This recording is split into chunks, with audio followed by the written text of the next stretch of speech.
Baik, Assalamualaikum warahmatullahi wabarakatuh. Hai semuanya, izinkan saya sebagai pembawa acara untuk mempresentasikan atau memaparkan materi dari manajemen modal kerja untuk manajemen keuangan. Oke, kita masuk ke slide selanjutnya. Pembahasan kita yang pertama yaitu ada pengertian menurut para ahli, tujuan, sumber, dan yang kedua ada manfaat, kenaikan dan penurunan, serta unsur-unsur. Yang ketiga ada jenis-jenis laporan, rasio penilaian, dan faktor. Yang keempat ada metode penentuan kerugian dan keuntungan. Selanjutnya ada pengertiannya secara umum.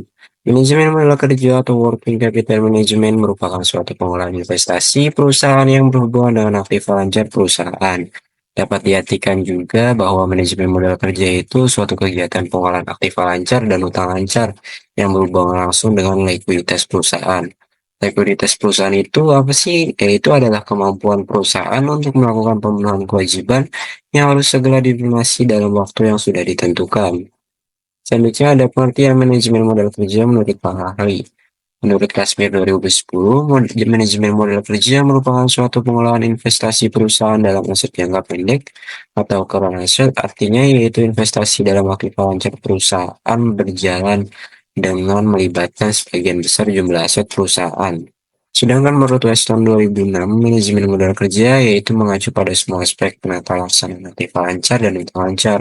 Sedangkan menurut Sawi 2003, manajemen modal kerja adalah kegiatan yang mencakup semua fungsi manajemen atas aktiva lancar dan kewajiban jangka pendek perusahaan.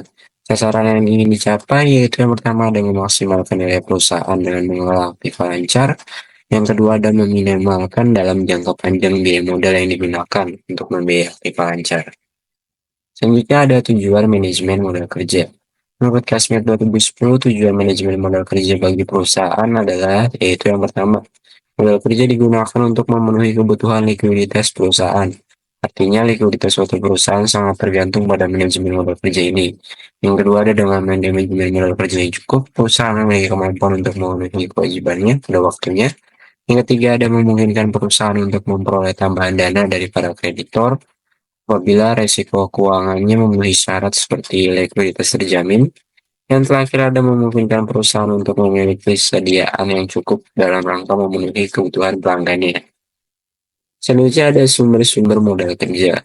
Menurut Kasper 2010, sumber modal kerja dapat diperoleh dari penurunan jumlah aktiva dan kenaikan pasifa, yaitu ada beberapa yang kita gunakan, yaitu yang pertama ada hasil operasi perusahaan, keuntungan penjualan surat-surat berharga, penjualan saham, penjualan aktiva tetap, penjualan obligasi, dan memperoleh pinjaman serta dana hibah. Sedangkan menurut Manulak, sumber modal kerja memiliki dua bagian pokok penting, yaitu yang pertama ada bagian yang tetap atau permanen, yaitu jumlah minimum yang harus tersedia agar perusahaan dapat berjalan dengan lancar tanpa memenuhi kesulitan keuangan. Dan terakhir ada modal kerja variabel yang jumlahnya bergantung pada aktivitas musiman dan kebiasaan kebutuhan di luar aktivitas normal. Selanjutnya ada manfaat dari tersedianya modal kerja. Yang pertama ada melindungi perusahaan terhadap krisis modal, kerja karena turunnya nilai dari aktiva lancar, memungkinkan perusahaan untuk melunasi kewajiban jangka pendek tepat pada waktunya, menjamin dimilikinya kredit standing perusahaan semakin besar dan bagi perusahaan untuk dapat menghadapi bahaya-bahaya atau kesulitan keuangan yang mungkin terjadi, dan yang keempat ada memungkinkan untuk memiliki persediaan dalam jumlah yang cukup untuk melayani permintaan konsumen. Yang terakhir ada memungkinkan perusahaan dapat memberikan syarat kredit yang menguntungkan bagi pelanggan. Selanjutnya ada secara umum kenaikan dan penurunan modal kerja disebabkan yang pertama oleh adanya kenaikan modal, penambahan modal atau pemilik atau laba. Yang kedua adanya pengurangan aktiva tetap, penjualan aktiva tetap. Yang ketiga adanya penambahan utang. Terangannya adalah semakin lama periode antara saat pengeluaran kas sampai penerimaan kembali, maka kebutuhan modal kerja akan semakin besar. Selanjutnya ada konsep modal kerja. Menurut Martono 2005, ada tiga macam konsep modal kerja yang biasa digunakan untuk analisis. Yang pertama ada konsep kuantitatif, yaitu modal kerja yang jumlah keseluruhan aktiva lancar yang disebut juga modal kerja bruto. Umumnya elemen-elemen dari modal kerja ini meliputi kas, surat berharga, piutang, dan lain sebagainya. Selanjutnya ada konsep kualitatif. Pada konsep ini, modal kerja dihubungkan dengan besarnya hutang lancar atau hutang yang segera harus dilunasi. Sebagian aktiva lancar ini digunakan untuk melunasi utang lancar seperti utang negara, utang wesel, dan sebagainya. Selanjutnya ada konsep fungsional. Konsep fungsional mendasarkan pada fungsi dana yang digunakan untuk memperoleh pendapatan. Setiap dana yang dialokasikan pada aktiva dimaksudkan untuk memperoleh pendapatan income, baik pendapatan saat ini maupun pendapatan yang akan di masa akan datang. Selanjutnya ada unsur-unsur modal kerja. Yang pertama ada aktiva lancar. Menurut pertanyaan standar akuntansi keuangan yang diklasifikasikan sebagai aktiva lancar adalah aktiva yang diharapkan dapat direalisasikan dalam waktu 1 tahun dalam siklus operasional. Antara lain yaitu ada kas dan bank, surat-surat berharga, deposito jangka pendek, wesel tagih, dan piutang. Yang kedua ada utang lancar. Utang lancar juga disebut kewajiban jangka pendek ya. Menurut pernyataan standar akuntansi keuangan adalah kewajiban yang diharapkan akan dilunasi dalam waktu 1 tahun atau siklus operasi perusahaan normal perusahaan. Antara lain yaitu pinjaman bank dan pinjaman lainnya. Di sini ada jika suatu pinjaman dilunasi sesuai dengan jadwal yang disetujui oleh kreditur, maka pinjaman tersebut diklasifikasikan sesuai dengan jadwal pelunasannya, yaitu mengabaikan hak kreditur untuk meminta pembayaran sewaktu-waktu bagian kewajiban jangka panjang yang akan jatuh tempo dalam waktu 1 tahun pajak. Selanjutnya ada jenis-jenis modal kerja. Modal kerja permanen atau permanent working capital yaitu modal kerja yang harus selalu ada dalam perusahaan agar perusahaan dapat menjalani kegiatannya untuk memenuhi kebutuhan konsumen. Modal kerja ini dibedakan jadi dua, yaitu ada modal kerja primer, modal kerja yang minimal harus ada dalam perusahaan, sedangkan ada selanjutnya ada modal kerja normal, yaitu modal kerja yang seharus ada juga agar perusahaan bisa beroperasi dengan tingkat produksi normal. Selanjutnya ada modal kerja variabel, yaitu variable working capital, modal kerja yang jumlahnya berubah-ubah sesuai dengan perubahan kegiatan ataupun keadaan lainnya, terdiri dari modal kerja musiman, modal kerja yang jumlahnya berubah karena fluktuasi musim, modal kerja siklus, modal kerja yang jumlahnya berubah karena fluktuasi konjungtur, modal kerja darurat, modal kerja yang jumlahnya berubah karena adanya keadaan darurat. Selanjutnya ada laporan sumber dan penggunaan modal kerja. Laporan sumber dan penggunaan modal kerja adalah laporan menggambarkan sumber dan penggunaan modal kerja dari suatu perusahaan dalam satu periode yang digunakan. Laporan ini dapat menjelaskan faktor penyebab perubahan modal kerja dalam satu periode yang ada dalam laporan perubahan modal kerja. Dalam praktiknya, laporan perubahan modal kerja menggambarkan A itu ada posisi modal kerja per periode, B perubahan modal kerja, C komposisi modal kerja, D jumlah modal kerja yang berasal dari penjualan saham, ada jumlah modal kerja yang berasal dari utang jangka panjang, jumlah modal selanjutnya ada jumlah modal kerja yang digunakan untuk aktiva tetap.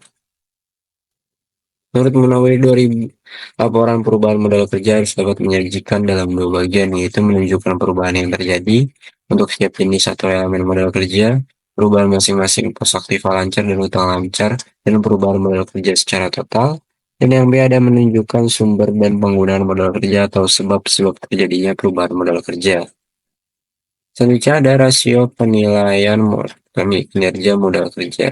Analisis penggunaan aktiva dan efisiensinya merupakan salah satu analisis rasio yang berhubungan dengan kinerja komponen modal kerja bersih. Menurut Subrayaman 2010, analisis pemanfaatan aktiva Seto Management digunakan untuk menilai efektivitas dan intensitas aktiva dalam menghasilkan penjualan, disebut juga sebagai perputaran. Rasio-rasio yang termasuk dalam analisis penggunaan aktiva yaitu ada perputaran kas. Perputaran kas ini menunjukkan bagaimana kas dan setara kas yang diinvestasikan dalam operasional perusahaan, khususnya yang dikaitkan dengan penjualan dapat dikonversi menjadi kas kembali dalam satu periode. Analisis perputaran kas, seberapa cepat antara kas yang diinvestasikan dalam kegiatan operasional dikonversi menjadi kas penjualan perusahaan. Rumusnya ada perputaran kas sama dengan penjualan dibagi rata-rata kas dan setara kas.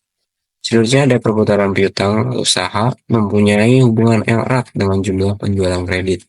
Rasio perputaran piutang usaha memberikan pandangan mengenai kualitas piutang perusahaan dan seberapa berhasil perusahaan dalam menagih piutangnya. Rumusnya itu ada perputaran piutang usaha sama dengan penjualan dibagi rata-rata piutang usaha. Selanjutnya ada perputaran persediaan.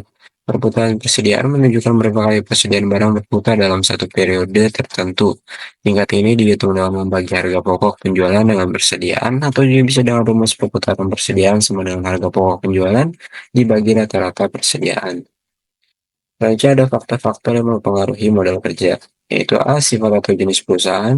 Kebutuhan modal kerja juga tergantung pada jenis dari sifat usaha yang dijalankan oleh perusahaan. Perusahaan industri karena untuk perusahaan jasa tidak memerlukan investasi yang besar dalam kas piutang maupun persediaan. Jika modal kerja dari perusahaan relatif rendah, maka kebutuhan modal kerja juga akan relatif lebih rendah. Yang B, ada waktu yang diperoleh untuk memproduksi barang. Kebutuhan modal kerja suatu perusahaan berhubungan langsung dengan jangka waktu yang ditentukan oleh memproduksi barang yang akan dijual. Yang C, ada syarat pembelian dan penjualan. Syarat kredit pembelian barang dagangan atau bahan baku akan mempengaruhi besar kecilnya modal kerja. Yang D, ada tingkat perputaran persediaan. Semakin tinggi perputaran persediaan, maka jumlah modal kerja yang ditanam dalam bentuk persediaan akan semakin rendah. Yang E, ada tingkat perputaran piutang. Kebutuhan modal kerja juga dipengaruhi jangka waktu penagihan piutang. Apabila piutang yang terkumpul dalam jangka waktu pendek, berarti kebutuhannya semakin rendah atau kecil.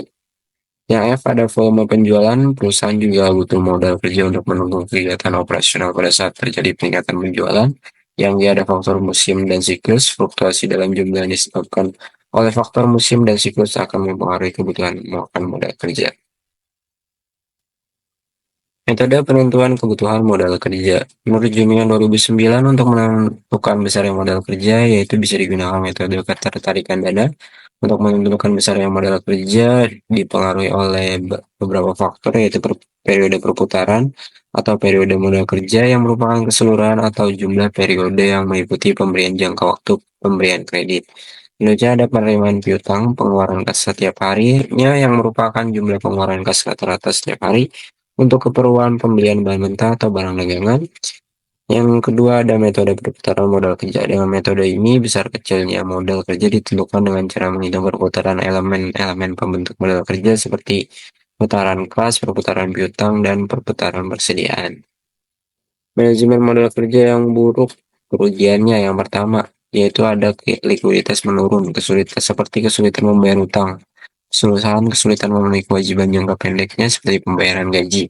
Yang kedua ada kehilangan peluang bisnis, yaitu ada keterbatasan modal. Perusahaan tidak memiliki cukup dana untuk mengambil peluang bisnis baru karena nggak ada modal yang cukup. Yang ketiga ada peningkatan biaya keuangan, biaya bunga yang tinggi, yaitu perusahaan terpaksa meminjam dana dengan modal tingkat bunga yang tinggi untuk menutupi kekurangan modal kerja. Yang keempat ada kerugian akibat perubahan kondisi ekonomi, yaitu sulit beradaptasi. Perusahaan sulit beradaptasi dengan perubahan kondisi ekonomi yang cepat, seperti penurunan permintaan atau kenaikan harga bahan baku. Selanjutnya ada keuntungan manajemen modal kerja yang baik, yaitu likuiditas yang kuat, seperti kemampuan membayar utang tepat waktu. Yang kedua ada efisiensi operasional, yaitu pengurangan biaya. Yang ketiga ada pertumbuhan yang berkelanjutan, yaitu kemampuan berinvestasi. Dan yang keempat ada peningkatan profitabilitas, yaitu peningkatan pendapatan. Dengan manajemen ini yang baik, perusahaan dapat memenuhi permintaan barang secara tepat waktu sehingga meningkatkan penjualan. Terima kasih. Mungkin itu saja yang dapat saya sampaikan dari materi tersebut.